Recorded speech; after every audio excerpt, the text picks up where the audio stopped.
श्री शिवाय नमस्तु भयम। दोस्तों, जैसा कि आप सभी लोग जानते हैं कि 10 फरवरी 2026 यानी मंगलवार को पड़ रही है फाल्गुन मास की कृष्ण पक्ष अष्टमी तिथि। और दोस्तों, ये वह तिथि है जो फाल्गुन मास में पड़ने वाली सबसे बड़ी तिथि है, क्योंकि ये मंगलवार के दिन पड़ रही है और इसका बहुत ही बड़ा और विशेष महत्व होता है। पूज्य गुरु जी ने कहा है कि अगर कभी भी मौका लग जाए और फाल्गुन महीने की अष्टमी तिथि मंगलवार को पड़ जाए तो आप लोगों को एक छुटकी काला तिल वाला उपाय तो अवश्य ही करना चाहिए। इन दोनों का संयोग बहुत ही कम आता है। इसी के साथ में गुरु जी ने अपनी शिवपुराण कथा में बताया है कि इस दिन आपको एक छुटकी काला तिल वाला उपाय तो आपको अवश्य ही करना चाहिए, क्योंकि ऐसा दिन पूरे साल में सिर्फ एक ही बार आता है। और दोस्तों, आप सभी लोग जानते हो कि मंगलवार अष्टमी तिथि का अगर सबसे बड़ा कोई उपाय है तो वह एक छुटकी काला तिल वाला उपाय है। तो दोस्तों, मंगलवार अष्टमी तिथि के दिन आप लोगों को इस एक छुटकी काला तिल वाला उपाय को जरूर करना है। बहुत सारे लोग होंगे जिन लोगों ने इस उपाय को ना किया हो, मतलब पूरा साल निकल गया, उन्होंने किसी भी दिन इस छुटकी काला तिल वाला उपाय को ना किया हो। पर दोस्तों, आपके पास एक आखिरी मौका बचा हुआ है, जो कि 10 फरवरी मंगलवार अष्टमी तिथि के दिन है। इस दिन आप लोगों को इस वाले उपाय को जरूर कर लेना है। भले ही आपने पूरे महीने भर इस उपाय को ना किया हो, पर अगर आपने इस महीने के मंगलवार अष्टमी तिथि के दिन अगर इस वाले उपाय को कर लिया तो आपको इस उपाय को करने का वह फल मिलेगा जिसकी आपने कभी कल्पना भी नहीं करी होगी। इसीलिए आप लोग इस वाले उपाय को एक बार जरूर कर लेना है, ताकि आप लोगों के हाथ से ये मौका ना जा सके और आपको इस उपाय को करने का फल मिल सके। दोस्तों, यह उपाय पंडित जी ने अपनी अभी की ही श्री शिव महापुराण की कथा में बताया है। उपाय को आज हम आपको बहुत अच्छे से समझाने वाले हैं। इस वीडियो को देखने के बाद इस उपाय को समझने के लिए आपको कोई और वीडियो को देखने की जरूरत नहीं पड़ेगी। तो चलिए दोस्तों, उपाय को शुरू करते हैं। देखिए, ये इस फाल्गुन महीने के मंगलवार अष्टमी तिथि के दिन ये इतना खास होता है, इतना महत्वपूर्ण होता है, देखा गया है। कभी कभी बड़े बड़े पूजा पाठ अनुष्ठान से जो मनोकामना पूर्ण नहीं होते, वो फाल्गुन महीने की मंगलवार अष्टमी तिथि के दिन एक छोटे से उपाय करने से ही आपकी मनोकामना पूर्ण हो है। और बहुत सारे लोगों ने इस उपाय को किया भी है और उनको इस उपाय को करने का फल भी जरूर मिला है। अगर आप लोग भी इस उपाय को करना चाहते हैं तो आप इस उपाय को पहले अच्छे से समझ लेना, सुन लेना, उसके बाद करना, आपको इस उपाय का फल जरूर मिलेगा। और इस उपाय को कर लेने से आपके घर में चाहे किसी भी प्रकार की दोहक और समस्या क्यों ना चल रही हो, आपको उसका कारण भी नहीं पता है कि भाई ये समस्या किस कारण से चल रही, उसका कुछ भी कारण हो सकता है, जैसे पितृदोष हो सकता है या किसी भी तरह का मंगल दोष भी हो सकता है। तो इस दिन आप लोगों को ये वाला उपाय कर लेना है। ये एक ऐसा उपाय है जिस उपाय को अगर किसी विशेष दिन पर किया जाए तो भाई उस विशेष दिन का जो है वो तो हमें मिलता ही मिलता है, पर हमने उस दिन पर इस उपाय को किया है तो हमें उससे भी बड़ा फल मिलता है, और फल बहुत जल्दी मिलता है, क्योंकि आप इस उपाय को बहुत ही बड़े और विशेष दिन पर रहे हो। तो चलिए अब उपाय के बारे में बात करते हैं, लेकिन उससे पहले आप लोगों को यह जानना आवश्यक है कि आखिर ये उपाय किस समय करना है, किसको करना है और कैसे करना है। तो चलिए हम आगे आपको वीडियो में एक एक करके बता देते हैं, लेकिन उससे पहले अगर आप लोग हमारे चैनल पर पहली बार आए हैं या फिर मेरी आवाज आज पहली बार सुन रहे हैं तो हमारे चैनल को सब्सक्राइब जरूर कर लेना और इस वीडियो को लाइक करके कमेंट बॉक्स में श्री शिवाय नमस्तु भयम ओम नमः शिवाय जरूर टाइप कर देना।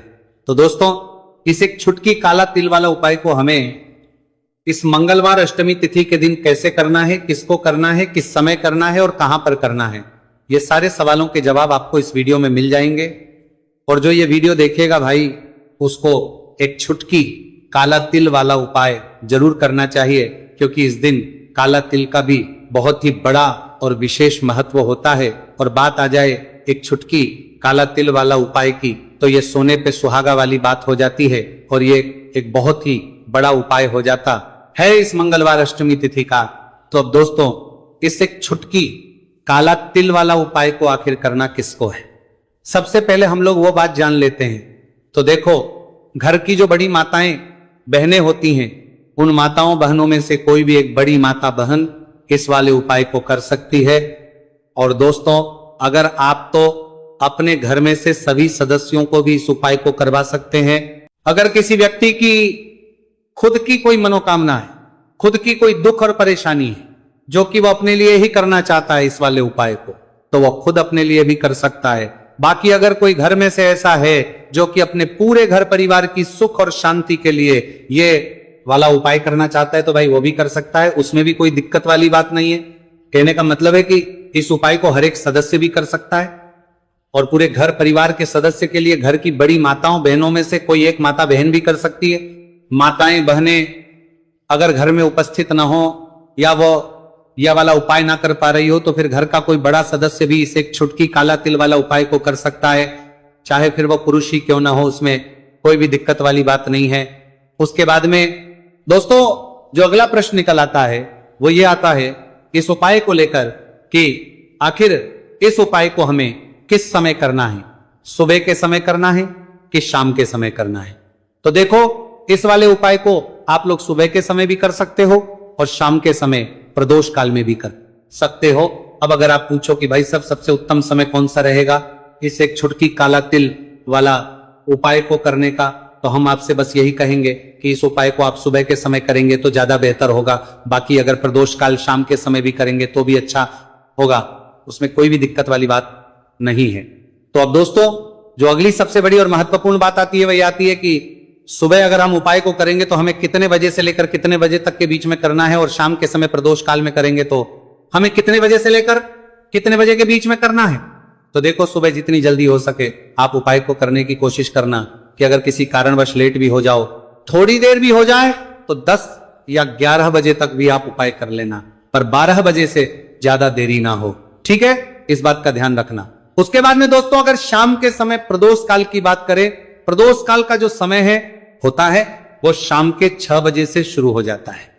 मतलब शाम के 6 बजे से लेकर 7 बजे के बीच का जो समय होता है यह समय प्रदोष काल का समय होता है। तो आप उपाय को 7 या 8 बजे के बीच में भी कर सकते हो। मतलब शाम के 6 बजे से रात 8 बजे के बीच में आप कभी भी इस वाले उपाय को कर सकते हो, उसमें कोई भी दिक्कत वाली बात नहीं है। देखिए यदि आपके जीवन में संकट बहुत ही अधिक चल रहे हो, समस्याएं बहुत ही अधिक चल रही हो, एक एक रूप खर्च करने आपको बस ओढ़ रहा है, भूमि से जुड़ी हुई कोई भी समस्या हो या फिर आपके विवाह से जुड़ी हुई कोई भी समस्या हो या आपके व्यापार से जुड़ी हुई कोई भी समस्या हो, तो आपकी यह सारी समस्या इस मंगलवार अष्टमी तिथि के दिन समाप्त होने वाली है। तो चलिए दोस्तों जानते हैं उस विशेष उपाय के बारे में। देखिए इस वीडियो में हम पूज्य गुरु जी द्वारा बताए गए 3 बहुत ही चमत्कारिक उपायों के बारे में जानेंगे। देखिए ये जो उपाय है आपके जीवन से दुर्भाग्य का तो अंत करेंगे ही, साथ ही साथ यदि आपके जीवन में धन की समस्या चल रही है तो वह सभी भी आपकी समाप्त हो जाएंगी। देखिए गुरुजी ने बताया है कि जब भी मंगलवार अष्टमी तिथि का दिन पड़े तो हमें कर्ज मुक्ति के लिए कुछ उपाय करने चाहिए। इसी के साथ हमें धन प्राप्ति, भूमि से जुड़े कार्यों और विवाह के लिए भी उपाय करने चाहिए। तो चलिए दोस्तों जानते हैं गुरुजी द्वारा बताए गए सबसे पहले उपाय के बारे में। देखिए यह उपाय विशेषकर उन लोगों को करना है जिनकी भूमि से जुड़ी कोई भी समस्या चल रही हो, यानी कि उनकी भी जमीन से जुड़ी हुई समस्या चल रही है, यानी कि जो लोग मकान खरीदना चाहते हैं या फिर उनका खेत से जुड़ा कोई भी केस चल रहा है या फिर जिनके भी विवाह में विलंब हो रहा है या फिर जिन भी लोगों के जीवन में कर्ज बहुत ही अधिक बढ़ने लगा है, कर्ज जो है वह चुका नहीं पा रहे हैं, तो गुरुजी ने कहा है कि ऐसे लोगों को यह उपाय करना चाहिए। देखिए इस उपाय के लिए आपको थोड़े से काले तिल ले लेने, देख आपको मात्र एक चुटकी काले तिल ले लेने, इसी के साथ में आपको थोड़ा सा शहद ले लेना है, फिर सबसे अंत में आपको एक लोटा शुद्ध जल ले लेना है। तांबे के पात्र के अंदर आपको अपने घर से शुद्ध जल ले लेना है और इन सभी सामग्रियों को आपको लेकर के पहुंच जाना है भगवान शिव के मंदिर में। देखिए दिल्ली पूज्य गुरुजी ने बताया है कि इस उपाय को आप सुबह से लेकर के शाम तक किसी भी समय में कर सकते हैं। देखिए मंदिर पहुंचने के आप जो काले तिल लेकर के गए थे उनमें आपको थोड़ा सा शहद लगा लेना है। देखिए आप जो शहद लेकर के आए हैं उस शहद में आपको ये काले तिल अच्छे से डुबो देना है और शहद से युक्त ये जो काले तिल है इन्हें आपको शिवलिंग पर अर्पित कर देने हैं या फिर आपको शिवलिंग के चारों तरफ अच्छे से काले तिल का लेपन कर देना है। पूज्य गुरुजी ने बताया है कि लेपन करते समय यदि आपके जीवन में कर्ज से जुड़ी समस्याएं चल रही हैं, लेपन करते समय आपको आर्यन मुक्तेश्वर महादेव का स्मरण करना है या फिर आपके जीवन में विवाह से संबंधित या फिर जमीन से संबंधित कोई भी समस्या चल रही है तो फिर आपको मंगलेश्वर महादेव का स्मरण करना है। इसके बाद जो आप जल लेकर के आए हैं उसे आपको धीरे धीरे शिवलिंग पर अर्पित कर देना है तथा आपको लगातार शिव महापुराण के मूल मंत्र श्री शिवाय नमस्तु भयम इस मंत्र का जाप करते रहना है। पूज्य गुरुजी ने बताया है कि सिर्फ एक मंगलवार अष्टमी तिथि यह उपाय करके देखना और आप स्वयं देखेंगे कि 2 से 3 महीने के अंदर आपके जीवन से जुड़ी हुई जो भी समस्याएं हैं बस सभी समस्या बहुत ही जल्द महादेव की कृपा से दूर होने लगेगी। तो दोस्तों इस प्रकार से आपको ये पहला उपाय ना है। अब हम जानते हैं दूसरे विशेष उपाय के बारे में।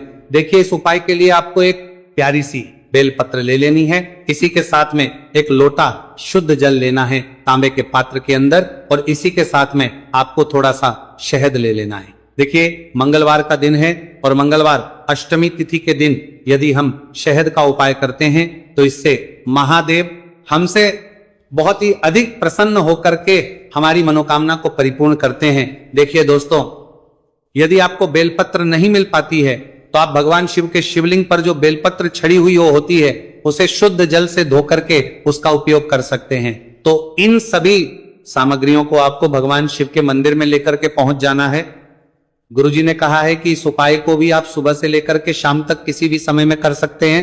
देखिए मंदिर पहुंचने के बाद आपके पास जो एक बेलपत्र है और बेलपत्र की जो सबसे बड़ी वाली पत्ती होती है और उसकी जो चिकनी साइड होती है उस पर आपको अच्छे से शहद का लेपन कर देना है। यानी कि बेलपत्र की बड़ी वाली पत्ती पर पूरी ही पत्ती पर अच्छे से शहद लगा देना है। अब देखिए ये जो बेलपत्र है इसे आपको अपने सीधे हाथ की हथेली पर रखना है और आपके जो भी कार्य अटक रहे, देखिए बहुत से लोग ऐसे होते हैं जो अपने नौकरी को प्राप्त करने के लिए सालों से तैयारी करते हैं लेकिन उनको नौकरी नहीं प्राप्त हो पाती है। बहुत से ऐसे लोग होते हैं जो बहुत ही मेहनत करते हैं, धन भक्ति के लिए बहुत अधिक प्रयास करते हैं लेकिन फिर भी उनको धन प्राप्त नहीं हो पाता है। तो गुरुजी ने बताया है कि जब भी आपको अपने कार्यों में सफलता ना मिले तो फिर आपको मंगलवार के दिन इस उपाय को अवश्य करना चाहिए। देखिए अब आपको जिस भी कार्य में सफलता प्राप्ति करनी है उस कार्य को सफल बनाने के लिए आपको महादेव से प्रार्थना कर लेनी है और फिर ये जो एक बेलपत्र है इसे आपको भगवान शिव के शिवलिंग पर अर्पित कर देनी है। देखिए बेलपत्र की चिकनी साइड जिस पर आपने शहद लगाए हैं वह शिवलिंग से स्पर्श रहेगी और इसकी जो डंडी है वो आपको जलाधारी की ओर रखनी है। इस प्रकार से आपको यह बेलपत्र अर्पित कर देनी है। अब देखिए आप जो एक लोटा जल लेकर के आए हैं उसे आपको भगवान शिव के शिवलिंग पर धीरे धीरे अर्पित कर देना है। श्री शिवाय नमस्तु भयम इस मंत्र का जाप करते हुए देखिए जैसे ही यह जल शिवलिंग से होकर के जलाधारी की ओर बह करके आएगा तो इसे आपको थोड़ा सा अपने सीधे हाथ की हथेली में झेल लेना है। इस जल को आपको अपनी दोनों आंखों पर लगा लेना है और इस जल का थोड़ा सा छिड़काव आपको अपने शरीर पर कर लेना है। पूज्य गुरुजी ने बताया है कि जब भी हम मंगलवार के दिन शहद वाली बेलपत्र शिवलिंग पर अर्पित करते हैं तो इससे हमें महादेव हर कार्य में सफलता प्राप्त करवाते हैं। यदि हमें अपनी मेहनत करने के बावजूद भी पर्याप्त मात्रा में सफलता नहीं मिल पा रही है तो गुरुजी ने कहा है कि आपको मंगलवार अष्टमी तिथि के दिन यह चमत्कारिक उपाय अवश्य ही कर लेना है। अब दोस्तों हम जान लेते हैं गुरुजी द्वारा बताए गए तीसरे विशेष उपाय के बारे में। देखिए इस उपाय के लिए भी आपको मात्र 1 लोटा शुद्ध जल ले लेना है तांबे के पात्र के अंदर। फिर इसी के साथ में आपको एक प्यारी सी बेलपत्र ले लेनी है। बेलपत्र आपको ध्यान रखना है कि कैसे भी कटी हुई खंडित नहीं होनी चाहिए। अब देखिए मात्र 2 सामग्री लेकर के आपको भगवान शिव के मंदिर में पहुंच जाना है।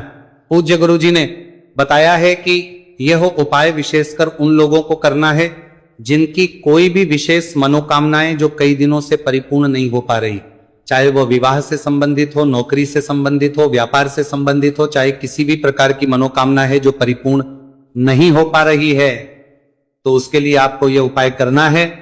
देखिए इस उपाय को भी आप सुबह से कि शाम तक किसी भी समय में कर सकते हैं। देखिए मंदिर पहुंचने के बाद सबसे पहले तो आप बेलपत्र लेकर के आए हैं, उसे आपको अपने सीधे हाथ की हथेली पर रखना है और आपको महादेव से प्रार्थना करनी है कि हे मेरे महादेव, मेरी ये जो मनोकामनाएं बहुत दिनों से अधूरी है, मैंने कई प्रकार के उपाय कर लिए हैं, कई प्रकार के व्रत कर लिए हैं, लेकिन अभी तक मेरी मनोकामना परिपूर्ण नहीं हो पाई है, तो उस मनोकामना को परिपूर्ण करने के लिए प्रार्थना करनी है और यह एक बेलपत्र आपको शिवलिंग पर अर्पित कर देनी है। देखिए बेलपत्र की जो चिकनी साइड है वह शिवलिंग से स्पर्श रहेगी और इसकी जो है वो आपको जलाधारी की ओर रखनी है। इस प्रकार से आपको यह बेलपत्र अर्पित कर देनी है। इसी प्रकार से आपको यह बेलपत्र अर्पित करनी है।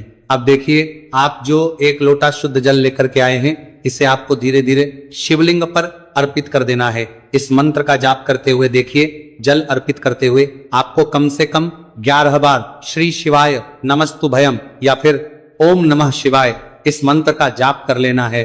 पूज्य गुरु जी ने बताया है कि जो भी व्यक्ति 10 फरवरी मंगलवार अष्टमी तिथि के दिन शिवलिंग के सामने इस उपाय को करता है तो उसकी जो भी मनोकामना है वह महादेव की कृपा से निश्चित ही परिपूर्ण हो जाती है। तो दोस्तों, यह थे पूज्य गुरु जी द्वारा बताए गए कुछ बहुत ही खास उपाय।